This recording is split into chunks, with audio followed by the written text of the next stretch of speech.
ট্রাম্পের হুমকির পরেও ইরানের পাশে থাকার ঘোষণা রাশিয়ার। মুসলিম শাসনে কি আয়াতুল্লাহ আলী খামেনির বড় শক্তি? ভেনেজুয়েলার তেল বিক্রি করছে যুক্তরাষ্ট্র। বিরোধী নেত্রী মাচাদো নিজের নোবেল দিলেন ট্রাম্পকে। হস্তান্তর কি সম্ভব? কি বলছে নোবেল কমিটি? 1 বছরে 3 ঈদ আর 2 হজ দেখবে মুসলিম বিশ্ব। এই বিরল ঘটনা কিভাবে সম্ভব? ধর্মীয় দৃষ্টিতে এর গুরুত্বই বা কি? আসসালামু আলাইকুম, দেখছিলেন Bangla vision world news headline.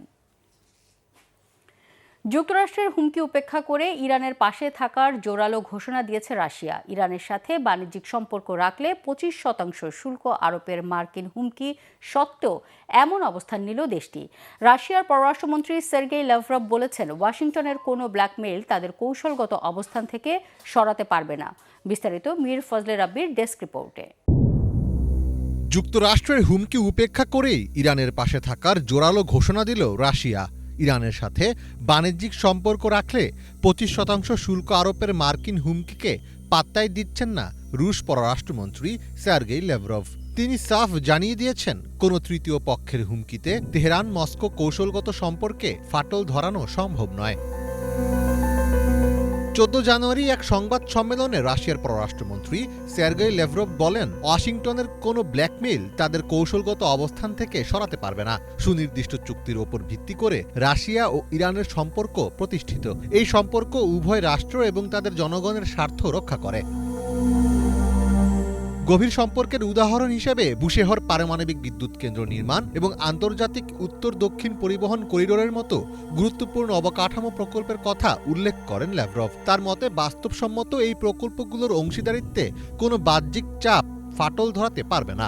অন্য কোনো দেশ কি বলল বা কি হুমকি দিল তা নিয়ে রাশিয়া বিচলিত নয় বলেও মন্তব্য করেন তিনি। মার্কিন সংবাদ মাধ্যম রয়টার্সের এক প্রতিবেদনে এসব তথ্য জানানো হয়। মার্কিন প্রশাসনের দাবি, সরকার বিরোধী বিক্ষোভ দমনে কঠোর অবস্থান নিয়েছে তেহরান। এরই প্রতিক্রিয়ায় গত 12 জানুয়ারি এক সোশ্যাল মিডিয়া পোস্টে ডোনাল্ড ট্রাম্প ঘোষণা করেন, যারা ইরানের সাথে বাণিজ্য করবে তাদের মার্কিন বাজারে 25% অতিরিক্ত শুল্ক গুনতে হবে। ট্রাম্পের এই সিদ্ধান্তে রাশিয়ার ওপর সরাসরি অর্থনৈতিক প্রভাব পড়ার সম্ভাবনা থাকলেও মস্কো তা নিয়ে বিচলিত নয়। কারণ ইউক্রেন যুদ্ধের জেরে রাশিয়ার ওপর আগে থেকেই পশ্চিমা দেশগুলোর অসংখ্য নিষেধাজ্ঞা রয়েছে। এছাড়া রাশিয়ার জ্বালানি ও প্রযুক্তির জন্য ইরান একটি বড় বাজার এবং ভারতের সাথে সংযোগ স্থাপনের জন্য ইরানের চাবাহার বন্দর রাশিয়ার উত্তর দক্ষিণ করিডোর প্রকল্পের প্রাণকেন্দ্র। ফলে নতুন করে 25% শুল্ক রাশিয়ার জন্য বড় কোনো ধাক্কা হবে না বলেই মনে করছেন বিশেষজ্ঞরা। মীর ফজলে রাব্বি, বাংলা ভিশন। ইরানের রাজপথে বিক্ষোভ আন্দোলন নতুন কিছু নয়, কিন্তু বাস্তবতা হলো খামেনি বিরোধী শক্তি বারবার ব্যর্থ হচ্ছে সংগঠিত হতে। নেতৃত্বহীন আন্দোলন, বিভক্ত মতাদর্শ আর পরস্পর বিরোধী লক্ষ্য ইরানের প্রতিবাদকে প্রতিবারই দুর্বল করে দেয়। সাধারণ মানুষের অসন্তোষ যতই গভীর হোক, তা রাজনৈতিক শক্তিতে রূপ নিতে পারছে না। বিশ্লেষকদের মতে ঐক্যবদ্ধ কাঠামো ছাড়া খামেনি সরকারের পতনের সম্ভাবনা নেই। হাফিজুল ইসলামের ডেস্ক রিপোর্টে বিস্তারিত। ইরানে 36 বছরের বেশি সময় ধরে একটানা ক্ষমতার শীর্ষে রয়েছেন সর্বোচ্চ ধর্মীয় নেতা আয়াতুল্লাহ আলী খামেনি। চাইলেই তাকে উৎখাত করা সম্ভব না।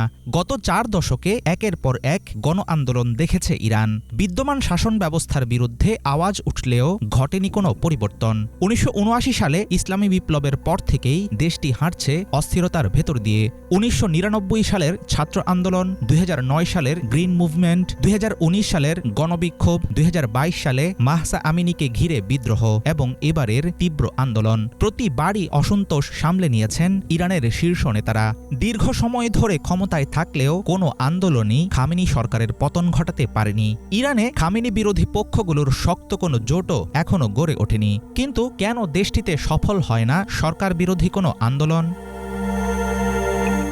পশ্চিমা নিষেধাজ্ঞা ও ষড়যন্ত্র, প্রতিরক্ষা খাতে অতিরিক্ত খরচ এবং লাগাম ছাড়া মূল্যস্ফীতির চাপে ভেঙে পড়ছে ইরানের সাধারণ মানুষের জীবন। দেশটির ধর্মীয় শাসন ব্যবস্থার উপর চাপ বাড়লেও সাম্প্রতিক আন্দোলন খামেনি প্রশাসনকে সত্যিকারের চ্যালেঞ্জ দিতে পারবে এমনটা প্রায় অসম্ভব। ইরানে বিক্ষোভ দমনে সম্মুখ সারিতে রয়েছে ইরানি বিপ্লবী গার্ড কর্পস IRGC।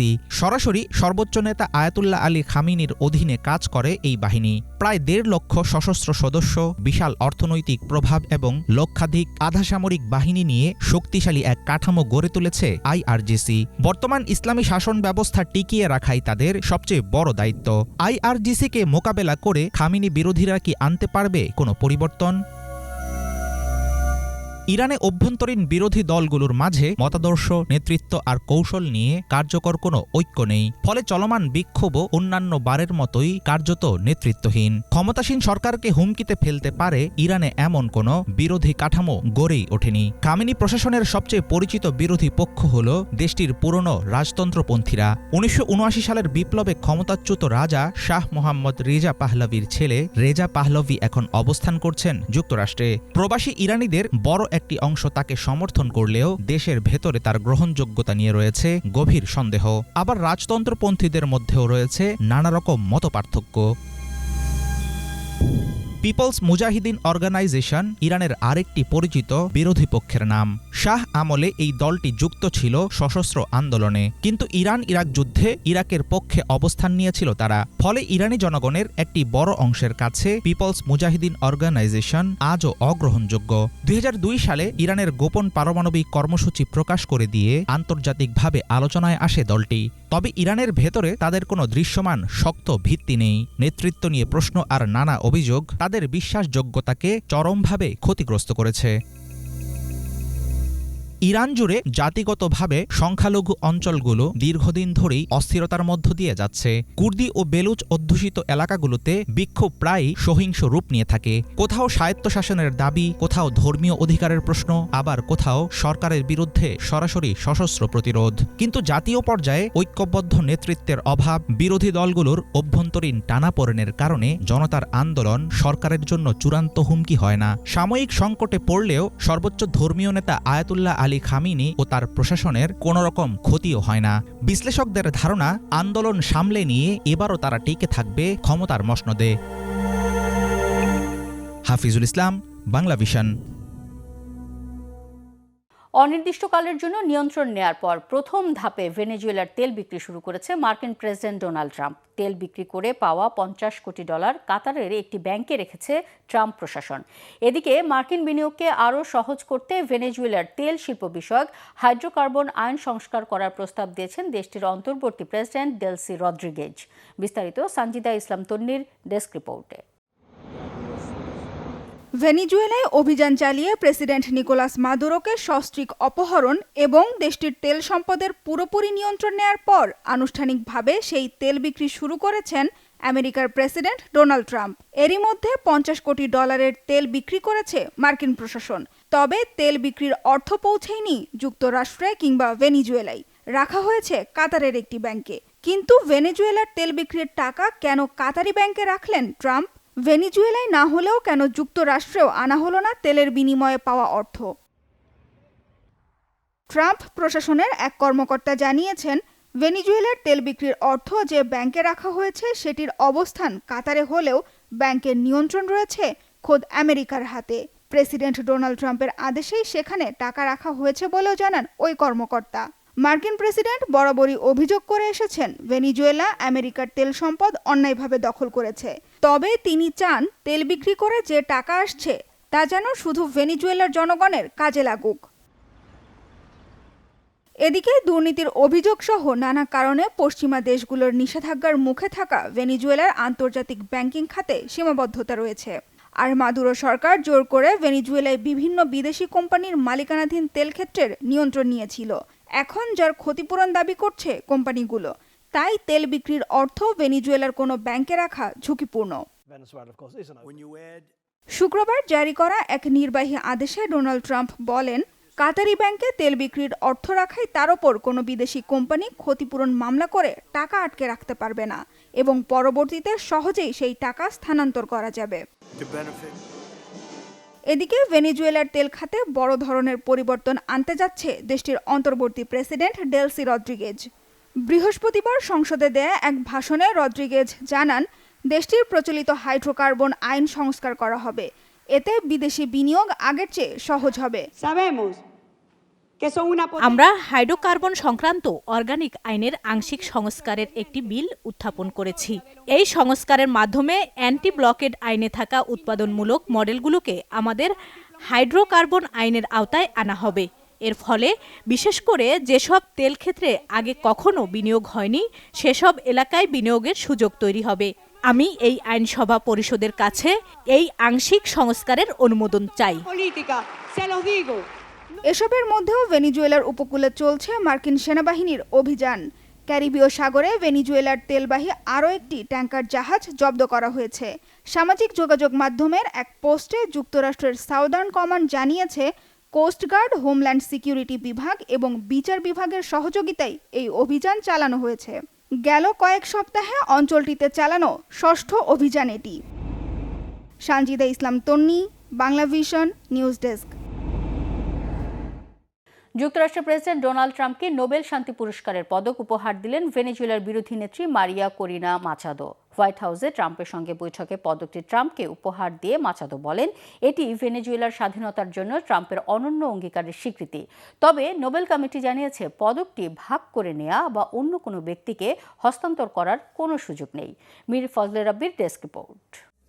নিজের অর্জন করা নোবেল শান্তি পদক এবার ডোনাল্ড ট্রাম্পকে উপহার দিলেন ভেনেজুয়েলার মারিয়া করিনা মাচাদো। হোয়াইট হাউসে মার্কিন প্রেসিডেন্টের সাথে এক হাই প্রোফাইল বৈঠকে এই বিরল সৌজন্য প্রদর্শন করেন তিনি। I presented the President of the United States the medal of the Nobel Peace Prize. 15 January white হাউসে বৈঠক শেষে সাংবাদিকদের সঙ্গে আলাপকালে মাচাদো জানান, তিনি ব্যক্তিগতভাবে ট্রাম্পের হাতে নোবেল শান্তি পুরস্কার তুলে দিয়েছেন। তবে এ বিষয়ে বিস্তারিত আর কিছুই জানাননি তিনি। ট্রাম্প ওই পদক গ্রহণ করেছেন বলে নিশ্চিত করেছেন হোয়াইট হাউসের এক কর্মকর্তা। এক প্রতিবেদনে এসব তথ্য জানিয়েছে সংবাদ মাধ্যম CNN। তবে মাচাদোর এই পদক উপহার দেওয়ার ঘটনাকে কেন্দ্র করে সৃষ্ট ধোঁয়াশা কাটাতে আগে ভাগেই কঠোর অবস্থান পরিষ্কার করেছে নরওয়ের নোবেল পিস সেন্টার। এক বিবৃতিতে নোবেল পিস সেন্টার জানায়, 6.6 সেন্টিমিটার আকারের নোবেল মেডেলটি কোনো ব্যক্তিগত সম্পত্তি নয়, যা চাইলেই অন্য কাউকে দিয়ে দেওয়া যায়। নিয়ম অনুযায়ী এই পুরস্কারের মালিকানাধীন অপরিবর্তনীয়। এটি প্রত্যাহার, ভাগ করে নেওয়া বা অন্য কোনো ব্যক্তির কাছে আনুষ্ঠানিকভাবে হস্তান্তর করার কোনো আইনি সুযোগ নেই। মাচাদো ব্যক্তিগতভাবে ট্রাম্পকে পদকটি দিলেও দাপ্তরিক নথিতে তিনি নিজেই পুরস্কারের একমাত্র প্রাপক হিসেবে বহাল থাকবেন। পিস সেন্টার আরও উল্লেখ করেছে, নোবেল পদক একটি অনন্য সম্মাননা যা নির্দিষ্ট ব্যক্তির কর্মের স্বীকৃতিস্বরূপ দেওয়া হয়। এটি উপহার হিসেবে অন্যকে প্রদান করা নোবেল ফাউন্ডেশনের মূল সনদের পরিপন্থী। মাচাদো হোয়াইট হাউসে পদকটি তুলে দেওয়ার মাধ্যমে তার কৃতজ্ঞতা প্রকাশ করলেও নোবেল কমিটির কাছে এর আনুষ্ঠানিক কোনো বৈধতা নেই। এর আগে রাশিয়ার সাংবাদিক দিমিত্র মুরাতভ ইউক্রেনীয় শরণার্থীদের সহায়তার জন্য তার নোবেল পদক নিলামে তুলেছিলেন। এছাড়া ডিএনএর কাঠামো আবিষ্কারক জেমস ওয়াটসন অর্থের প্রয়োজনে নোবেল পদক বিক্রি করেছিলেন। তবে সরাসরি অন্য কোনো দেশের রাষ্ট্রপ্রধানকে নোবেল পদক উপহার দেওয়ার নজির এটি প্রথম। মীর ফজলে রাব্বি, বাংলা ভিশন। এক বছরে 3 বার ঈদের আনন্দ আর 2 বার হজের পবিত্রতা। শুনতে অবিশ্বাস্য মনে হলেও এমনই হতে যাচ্ছে বাস্তবে। জ্যোতির্বিজ্ঞানের হিসাবে 2039 সালে মুসলিম বিশ্ব দেখবে এক অনন্য ধর্মীয় অধ্যায়। চাঁদের ক্যালেন্ডার আর সূর্যের ক্যালেন্ডারের মধ্যে কি এমন পার্থক্য তৈরি হবে? কিভাবে সম্ভব এক বছরে একাধিক ঈদ? আর ধর্মীয় ও বৈজ্ঞানিক দৃষ্টিতে এর গুরুত্বই বা কি? বিস্তারিত শাহরিয়া আমান সানির ডেস্ক রিপোর্টে। বিশ্বের মুসলমানরা একই ইংরেজি বছরে 3 বার ঈদ উদযাপন এবং 2 বার হজ পালনের বিরল অভিজ্ঞতা পেতে যাচ্ছেন। জ্যোতির্বিজ্ঞানের হিসাব অনুযায়ী 2039 সালের একই বছরে 2টি ঈদুল আজহা, একটি ঈদুল ফিতর ও 2টি হজ পালন করবেন মুসলিমরা। সব মিলিয়ে সে বছর 3টি ঈদ পালিত হবে। এই ঘটনাটি ঘটবে হিজরি চন্দ্রবর্ষ এবং গ্রেগরিয়ান সৌরবর্ষের স্বাভাবিক ব্যবধানের কারণে। গালফ নিউজ জানায়, সৌদি আরবের খ্যাতনামা জলবায়ু ও জ্যোতির্বিজ্ঞান বিশেষজ্ঞ ডক্টর আব্দুল্লাহ আল মিসনাদের ব্যাখ্যা অনুযায়ী ইসলামিক ক্যালেন্ডার প্রতি বছর ইংরেজি বছরের তুলনায় প্রায় 10 থেকে 11 দিন এগিয়ে আসে। আর এই সামান্য ব্যবধানই সময়কে এনে দেয় এক অভাবনীয় মোড়। 2039 সালের 6 জানুয়ারি পালিত হবে প্রথম ঈদুল আজহা। এটি হবে হিজরি 1460 সনের 10 জিলহজ, পবিত্র হজের সমাপ্তি দিন, কোরবানির ঈদ। কিন্তু এখানেই শেষ নয়। এর প্রায় 1 বছর পর একই ইংরেজি বছরের মধ্যেই চন্দ্রবর্ষ পূর্ণ করবে আরেকটি চক্র।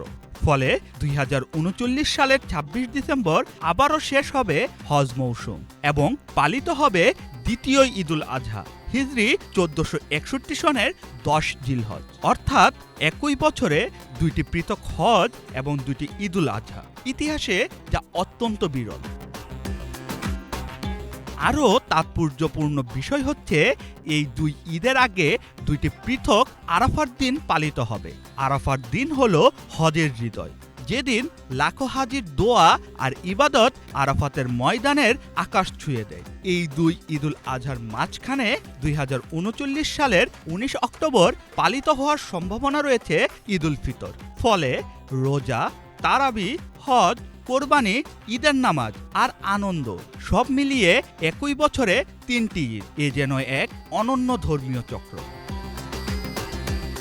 কিন্তু এখানেই শেষ নয়। চন্দ্রবর্ষের এই অদ্ভুত যাত্রা রমজানকেও এনে দিচ্ছে দ্বিগুণ উপস্থিতি। জ্যোতির্বিদদের হিসাব অনুযায়ী 2030 সালে মুসলমানরা একই ইংরেজি বছরে 2 বার রমজান পালন করবে।